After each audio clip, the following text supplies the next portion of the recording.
Hey, what's up, North County?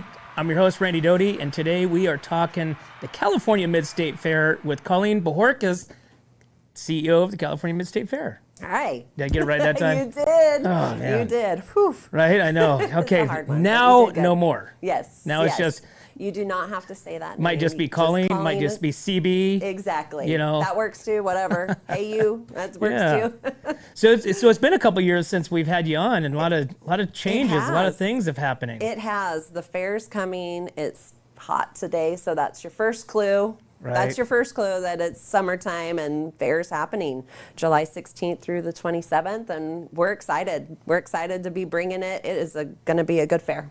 Good fair. I've been down there. There's been a lot of like landscaping upgrades. Yeah. Around just everywhere. Yeah, Tell me we about have that. a lady, her name's Juana, and she does our landscaping, and she's just amazing. She's a hard worker. She keeps everything really clean. She likes, some people like it cluttered or, with lots of different plants, and she just kind of takes the plants that she has and makes them beautiful and keeps the grounds clean. And our maintenance department is top notch. I mean, they're really key in why our fair is so great, because the grounds are clean, they're spotless, and they keep our bathrooms clean, which for me is kind of key. Any Sure. public place I go, I want my bathroom to be clean. So they're amazing. And there's, come fair time, there's about 150 of them that work and keep our grounds clean. Well, and there's somebody, like most of the time, is somebody's in the bathroom, always cleaning. Is that like... Yep, that's part of their budget, and they just make sure that there's no water spills, things are flushing, there's never trash. They're really hard workers and do a great job for us. And I think that's really important. I mean, that really shows the presence of like what you want to showcase to all these guests that are coming to the fair. You don't want them everybody's been to a concert. It's like, toilets are overflowing. Yeah. There's no, towel. There's just, Right. it's just horrible. Exactly. It's like, no, it's okay. If you can smell bleach, that's a good thing for me. Right. In a restroom. But they, they treat it. We have about 40 maintenance staff that are throughout the year that help with our interim events, which means in the fair world, that means non-fair events. And they treat it like their house. They all come in and are just like, this is my home. This is my home. I work here, but I'm here more than I'm at home. And they just really take pride in what they do. And that's the same for all of us, even in the administration office, the small staff that we have in there. We spend a lot of time at work. And especially this time of year, we're putting in 12 to 14-hour days for the next few weeks, and then come fair time, maybe even longer for some of us. But it's that pride in your work and seeing it all come to fruition, which makes it so satisfying. And Right. I always say, if you come work at the fair, you're either going to love it or you hate it. There's no in between. You come and you work 1 year and you're like, I want to do this again. I'm coming back for the 2 weeks or whatever. Or you come and you work the 2 weeks and you're like, that was horrible. I'm never doing that again. There were people everywhere or whatever. But fair people love their job. They love their job. It pretty much stays quiet for the most part of the year. You got stuff going on down the equestrian. You got... obviously the Sheriff Rodeo, Right. There's a few Speckled events out there. hens But other than that, it stays pretty vacant, right? Well, actually, no. We have events every weekend, pretty much every weekend. That's not June. After Firestone, there's a couple smaller events. Main Street Dance does their thing there. And there's things. like little things that happen. But June, July, and then the first week of August, we don't have anything because we're doing fair and cleanup. And then we kick off with the Rotary Cook-Off. And after that, it's pretty much every weekend there's something. Oh, is the Rotary happening. Cook-Off at the fair? Mm-hmm. Is it over there in the Frontier area? Mm-hmm. Yeah. Okay, we were just talking about that last night. Oh yeah. Yep. That's over there, and and then tons of horse shows. We have just a nationally known and beautiful equestrian center, and it's just getting better. Our Heritage Foundation has, converted old barns into the new pavilions, and it just makes it so much more multi-purpose, and they're beautiful. And they keep it cool, and it's just really amazing. We have a really amazing community that comes together and loves our fair and loves our fairgrounds and helps to make it grow and make it better. What would you say the biggest opening day number is for attendance? Gosh, I don't know. I've never really looked at it day by day. I always look at it as a whole, because we're very, unlike most fairs, we're very entertainment based. A lot of fairs are carnival based. We're entertainment based, obviously. Have been since Buck Owens, when Maynard Potter started the whole thing with the main grandstand and the entertainment. So because of that, it's hard for me to look at year after year, day by day. So because one year we might have Cody Johnson sells out in 15 minutes versus a smaller act like Sublime we had last year maybe would have been on the same day. It was Brad Paisley was the same day last year. So Brad Paisley didn't sell out as much as Cody Johnson. So is it going to be really comparative? I don't know. So I don't really look at day to day. I look at it as a whole. Colleen, how long have you been with the fair and the CEO? Because you're the CEO. Yes, so I have from 2020, I was interim CEO, and then I think I was appointed in 2022 as the full CEO. So unfortunately, it was 2 days before lockdown, I was interim CEO, and then we had to make that tough decision to not have fair that year and pivot. And our staff was amazing. I mean, they just really hunkered down and watched their spending and did all that so that we could be around, and we had some really great support from our community to keep us going. The state, we're a state agency. The state wasn't interested in helping fairs at that time. So we just had to get creative, and that's when we had the drive-throughs and the drive-ins and all the things that we could do during COVID. So that was kind of a really interesting time to become CEO. But all along, I feel like it's fine because we have such an amazing staff. They've been there for so long. Most of the people have been there at least 15 to 20 years. So there's a couple newbies this year, but other than that, we have a pretty seasoned staff. So I've been with the fair as far as employed. I started in 1992 as a ticket operator and just worked the 2 weeks of the fair, and then 93 worked whenever tickets went on sale to the end of fair until I kind of went to interim, and then I went to accounting, and I just kind of climbed the ladder. Just kind of went through all the different positions and wanted to learn and just be part of it. Because like I said, when you're a fair person, you're a fair person, and it just gets in your blood. Did you have a goal to be CEO? No, never was that really even wanted. in the No, I never landscape? really wanted to be CEO, but it's it just kind of fell into my lap. It kind of happened, and like I said, I think if I didn't have the staff we have, I don't think I'd do it because it's a lot. But what's cool about it is it's like being a owner of some business, that you have every knowledge level of everything through there. So it's not like you're just saying, hey, you need to do it. You're like, I've done it, right? And all those, and so that just makes you a great CEO, and really understand the machine. It gives you a lot of background knowledge on how hard certain jobs are. Right. I think that everybody looks from the outside and thinks, oh, it's got to be pretty easy. You only work 2 weeks of the year. You only have fair to do, and it's like, oh no, we've got all these like events. The trash truck guy. Yeah, exactly. Right. He only works on Tuesday because that's when he comes and gets my trash. But and then when you're in it, you see it's a huge event. We're already planning for next year's fair. We're already looking to book for next year's fair. We're looking for changes that we can make for next year's fair.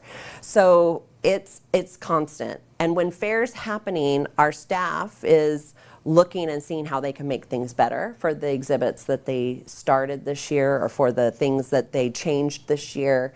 The first year when you introduce something, it's always it's always a mess, and then the second year you hone it in and it gets a little better. And then by the third year, you're just making little changes. So we've made some changes this year, and there's some struggles. We've had some personnel changes. We've also had some, the big one is our ticketing system. As a state agency, we have to go to bid, and we went to bid, and Ticketmaster got the bid. And it's a lot of learning, especially for them, because they're a huge company, and we're like, hey, you can't lose what we have. We're community-based, we have special things, and so there's a lot of them learning that and us trying to learn them, and then at the end of the year, hopefully we'll be able to hone in and make it a little bit better next year and build on that partnership. Because there's no physical tickets. No physical tickets. It's all electronic. Yes, and we did that with our old company as well a few years back, mainly because scalping has become so bad. Oh yeah, it's and ridiculous. We're talking not just scalping like, oh, I bought the ticket for $20 and I'm going to sell it for $100. Right. It's not that kind of scalping. The scalping that we have is, I'm going to print this ticket, or I have this ticket, and I'm going to make 10 of them, and I'm going to sell you one, and you one, and you one, and you one, and whoever gets there first gets the ticket. And then the other 9 people are stuck without tickets that they legitimately thought they bought. So that's why they went away from any type of a print. Went away from a print. You don't get your tickets till, right before the fair, because Ticketmaster doesn't release the ticket until like 24 hours before your show. I went and saw Tyler Childers, and I bought my tickets in October. They were in my account. So listen, they're in your account, but you don't get them until they release them to you. And for Ticketmaster, it's usually like the day before the show. So you're sitting there going, it shows I have tickets, but I don't have them in my phone, and I can't download them yet. And because as soon as you get your tickets online, you should download them to your wallet.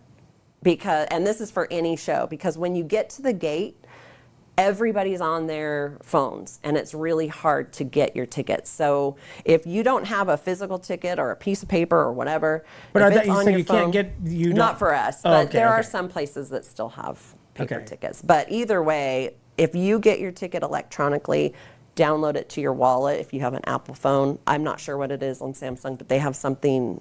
Galaxy has something as well, and then that way it's just, you can pull it up and it's done. You don't have to wait to download your ticket to bring it up. It's a whole new world. The ticketing system. It's such the technology, old school versus new ways. Technology versus paper versus. I miss the days. I do. I miss having a ticket. There's your tickets. I love having a ticket, and I love being able to put it in my, my little shadow box of all the tickets that I have. I miss that. Right? I really do. But I get it. The world has changed. The cheaters have changed, and there's a lot. I miss the days when we had all the tickets on the wall, and you had to pull them, and you had to know where the aisles were. And I mean, it was fun. Yeah. It was fun. But again, times change, and that's just now nostalgia. Yeah. I mean, and it probably helps a little bit to keep track of things and whatnot. But So we got the kids' first day free. Kids' Day, or not Kids' Day, but it's the Carnival free on the first day. Carnival free on the first day. Yes. Rides, of course. People, I know they're selling wristbands. I see some different organizations selling wristbands. Yes, those have stopped because now we have to audit everything. So those have stopped, but you can still go online to if you go to midstatefair.com, it brings up Paso Robles Event Center, Mid-State Fair, and then it has Helm & Sons, and then you click on Helm & Sons, and that takes you to where you can buy. It's $35 in advance and $55 when you're at the fair. So you want to make sure to get it in advance. For one day. For one day, and it's one day unlimited rides. Awesome. And then, so I was down at the fair yesterday, and the kids are starting to bring in their industrial arts projects in. Yes, we have a new location for industrial arts. It's in the stockyard, and thank goodness we did that because the projects are huge. They're beautiful and amazing. There's a horse trailer sauna. There's a big Mack truck. I don't think it's a Mack truck. It's a big Peterbilt truck bar and another big truck refrigerator. Okay, I couldn't tell what that one was. I was Yeah. like, because there's like these transformer things, Yes, right? it's a refrigerator. Yeah. And then, of course, there's beautiful picnic tables. There's barbecue pits. There's 2 cattle ramps. There's 2 silo bars. There's a playhouse. There's a tree house. There are these huge projects. And then we also have really amazing fire pits and bed sets. And I mean, these kids are just getting better and better. Right. It's unbelievable. So that They're- happens. Nice. Yeah, and that happens Thursday, Cattlemen's and Farmers Day. It's the first Thursday of the fair, so that's the 17th. 11 o'clock is the preview of industrial arts, and then we start the auction around noon or 1, I think. But Yeah. So Yeah. I mean, if anything, if anybody, because you guys open up early that day for people to come in and check it out. yeah, right? livestock gates open for people to come in and do preview at 11. There's also the Junior Gymkhana is that day. We switched up the horse show schedule a little bit to kind of help with our scheduling of our staff. And so that day is actually Junior Gymkhana Day. So it's going to be a busy day on the north side of the fairgrounds. Awesome. Yeah. And gonna be hot. And we're hoping not too hot. Well, it's the fair. It's the fair. It could I know. be raining. You could have snow. Right, With the it's fair, hot. it's 117 degrees. It's true. That it's is the true. given. And it is, our heat is our biggest complaint. People say it's too hot at the fair. So we have a misty midway. We have misters on the midway this year from just a chunk down the middle. It will have misters on it to hopefully cool things down a little bit. We're going to have a little cooling area with picnic tables and misters over by Headliner Stage where the Pacific Animal Productions do their show. Just trying to get it so that, hey, you can at least go somewhere that's cool. You can always go into the buildings. They've got, coolers and AC's AC, going, yeah. and there's ways to cool, but I'm not gonna lie, it's hot. Even if it's 85, it feels hot because it's fair. But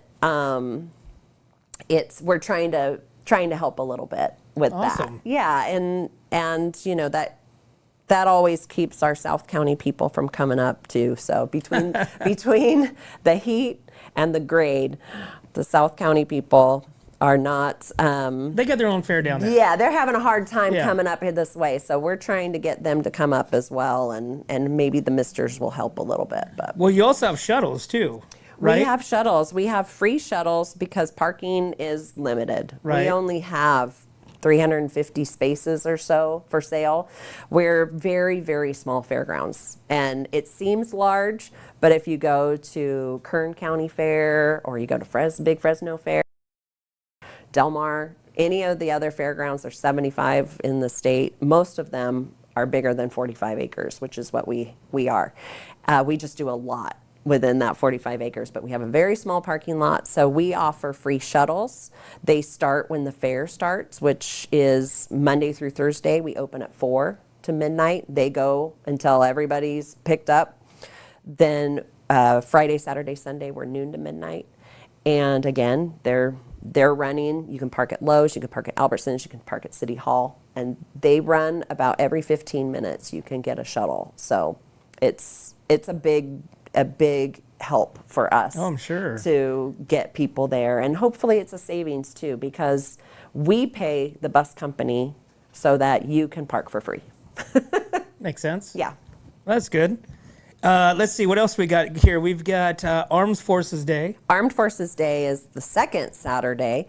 That's Country Rodeo Night, which is a huge event for us and so much fun because it's all of our local cowboys who really are world-renowned cowboys. Sure. That All these guys live around here. locally. It's pretty amazing. They're And women. Yeah, and women. Barrel yes. racers and yes, all that stuff. Absolutely. And it's so fun.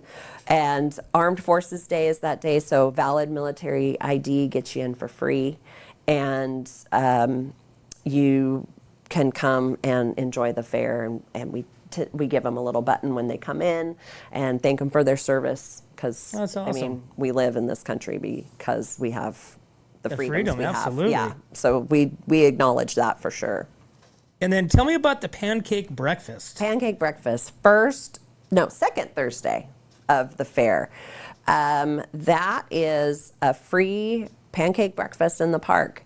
Started because we understand our impact on the community. We understand how hard it is for Paso Robles to have 375 to 400,000 visitors come for 2 weeks. That's a big tax on the, you know, they get their tax, but it's a big tax. It's a taxing event on the community. And downtown area, especially in the past, was suffering because nobody would go into the stores because they were coming to the fair and shopping and not doing the things. Times have changed. People are still going downtown. People are still coming to the fair, but we still kept with that tradition because we want to thank Paso.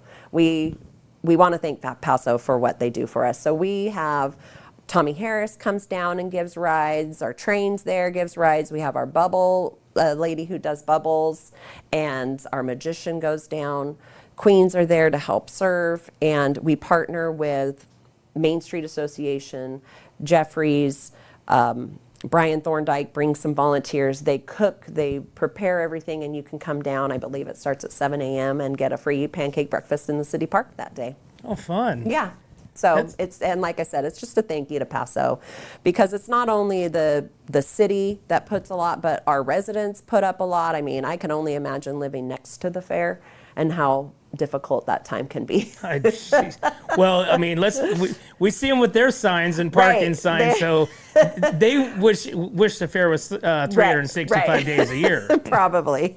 Because we've all paid, $40 to park because you're like, do I want to walk that? Here's $40. Yeah. Okay. Exactly. But, exactly. So what's Farmers Olympics? Farmers Olympics is so fun. It started last year. John Fuller, who used to be a Shandon FFA teacher, came to us with Farmers Olympics. And originally it was going to be tractors and more what he does at Pioneer Day. He did it this year, Pioneer Day. Oh, the games that they did at the, okay. Yeah, the Pioneer Games. So he started with that, and then we thought, okay, I'm not sure we can do tractors and things like that because we have so much going on and just getting them in and the logistics of it all. And he's like, well, what if we do this? We used to do this, at the school, and it was so much fun. And it is a team-based event. You have adult teams of 4, you have youth teams of 4, and now this year they are offering a family of 4. And you come and it's timed events. It's like the old field day that you used to do at school, where you would go and you'd do, they have hay stacking. And you have a stack of hay here, you need to stack it exactly the same over here. How tall can you get shavings to stack? It's a. These are some of the events. It is a bottle, a feeder calf bottle. You're holding as a relay baton, and you're jumping over hay bales, passing it to the next person, and coming back, and next person coming back, or taking a show stick and getting a horseshoe on it and taking it to the feed bucket and dumping it. It is so much fun, and so much fun to watch. Not only that, but towards one of the things is a tug of war. And I was like, John, are you really? Tug of war? Like, I don't know, that might deter people. He's like, Colleen, it's going to be the best part. Oh my goodness, it was the best part. Was it? So many people had so much fun. To me, it's good old fair fun. We should have, nail driving contests, things like that. I want to bring back because that is good old fashioned fun. That's awesome. Where does this go on at? It's in the Equestrian Center on Tuesday. Okay. The only Tuesday we have. And what time does that start? 4:00 this year. So as soon as our gates open, it's going to be started. So the Equestrian Center, which has the stands in it, that's the one where they have their events. Yes. So where Junior Gymkhana takes place, Roping's Country Rodeo, that area is where this takes place as well. And it's on the Tuesday. It's you can sign up for it now. It's online. Just one day. One day. And how many? Is there a max of teams? Yep. They have it organized so each event has a team at it, and then we have referees that are getting your time and marking it, and then you have your winners, your gold gold, silver, and bronze winners. Huh. Yeah. Oh my And gosh, that sounds our fun. gold winner last year was one of our board members, and she's very, very competitive. Uh-oh. So Uh-oh. Director Saban and her team did it. Our second place was our maintenance team. They put together. Oh, a team. really? Yeah. And so it was really cute to watch all that happen. That's it's awesome. Such a fun event. I love that event. I love that. Well, event. I saw the one that they did down there after the Pioneer Day, and Yeah. I think that one, that could have been so much bigger than what it was. It just, a lot of people didn't know about it. Right, and they are going to do it again. Yeah. Just because Oh, I it's think awesome. now people know. Right. Like, oh, that's what this is. We're going to go and watch. So Yeah. this is just a toned down version, more of a kid-friendly version as well. So, but yeah, and John does the one for Pioneer Day as well. That's so cool. So it's great. Another thing in that area, because we moved the industrial arts to the stockyard, the Kids Day on the Farm is moving into the Central Coast Barns and building. So that's the little barn that's next to the equestrian center, in between the equestrian center and the beef barns. And Kids Day on the Farm is for your little kids. It's for kids that are 0 to probably 8 or 9. And they will pick lemons off of a tree. They'll plant Brussels sprouts. They'll kind of see what a day on the farm is. They'll milk a cow, which is just, a glove with water in it that they learn how to milk. They'll see baby chicks. Actually, I'm not sure we'll have baby chicks this year because of the Shortage? the virus that's going around. I don't know if we're allowed to have baby chicks now that I think about it, but there's just trying to educate them as a small kid. This is what happens on a farm. Enjoy your cool. time. There's usually one on Kids Day, which is the second Friday. I believe they have berries and they have all sorts of little take-home things to eat and fun. I mean, there's so much stuff going on. I mean, you guys, not only that, you got the kids' days, the specific days, you have like competitions going on. Well, I guess that's already happened, right? All like the wine competitions and the we brewery. have wine competitions, distillers. So there is Get Crafty, which is a ticketed event. You can get your tickets online for that, and then you come and you taste different mixologists and what they've done with the spirits that entered into the competition, and they make their signature drinks. So you'll have a lemon drop next to a smoked old fashioned, whatever their signature drink is, and you get tasting tickets for that, and that's Get Crafty. And then you can vote on the best. Yeah, they'll do they have, judges, but then they also have a People's Choice. They started that last year, a People's Choice Awards. And then, of course, our sewing, our art, our fine art, our photography, our flowers, our dahlia show is amazing. There are so many people who grow dahlias here, which are those big, beautiful flowers, and there's some that are just giant. So in the floriculture building, those are all judged, getting ready. They're just displaying them now, getting it ready for fair. But competitions during the fair, we have a small scavenger hunt for kids. If you get your daily schedule, there's a small scavenger hunt that you can go around and get stamps just to kind of take you around the fair. You go to Ponderosa Pavilion and check out the displays. You go to the Estrella building and look at some of the handcrafted things and find the person who has the stamp. So it kind of takes you around Is that the new fair this to year? see. We've done it before, but this year I'm hoping that more people participate in it because it's just something fun, and it kind of just takes you around. Do you then turn it in or anything? Yeah, or you take something? it to the information booth and you get a little Trinket or trinket. something? Yeah. Huh. Yeah. So that's our daily schedule. We that went out last week before 4th of July. So this is going into everybody's mailbox. Yep, and then All right, they so there have. you go. Look for this right there. You can see it right there in your mailbox. Yep, it has our daily schedule. It has everything that goes on every day, and we have a lot going on every day. There's a watermelon eating contest every day. Do you like watermelon? Watermelon eating contest? Yeah. You like watermelon? Really? I love watermelon. There you go. We should see you 6 o'clock Do they have headliner a corn stage. dog eating contest? No, but That's the maybe one next that I year. need. Next year's our 80th fair. Yeah. And so maybe we'll bring in, again, some of the, old school fair competitions I'd love to see. So, Colleen, what is your, like, when you go out and you're going to, I'm going to go get something to eat, where do you go? What is your favorite? Well, What's your favorite fair food? Oh my gosh, I love food in general. Fair food is even better because it's fried. Just something about it, the smells. Yes. So right? nothing beats corn dog. Oh, I mean, yeah. you've got to have, remember, I'm there for 12 days. So I've got to have at least one corn dog and then a cinnamon roll. Those are my yeah. 2 staples. And then I love me some soft serve ice cream, and we don't have that in Paso or Temple. North County really doesn't have a whole lot unless you go to McDonald's or something like that. So real soft serve ice cream. This year I'm excited. We have the new iced tea lemonade stand, and I love iced tea, so I'd love to go there. Love to go to Jimmy's.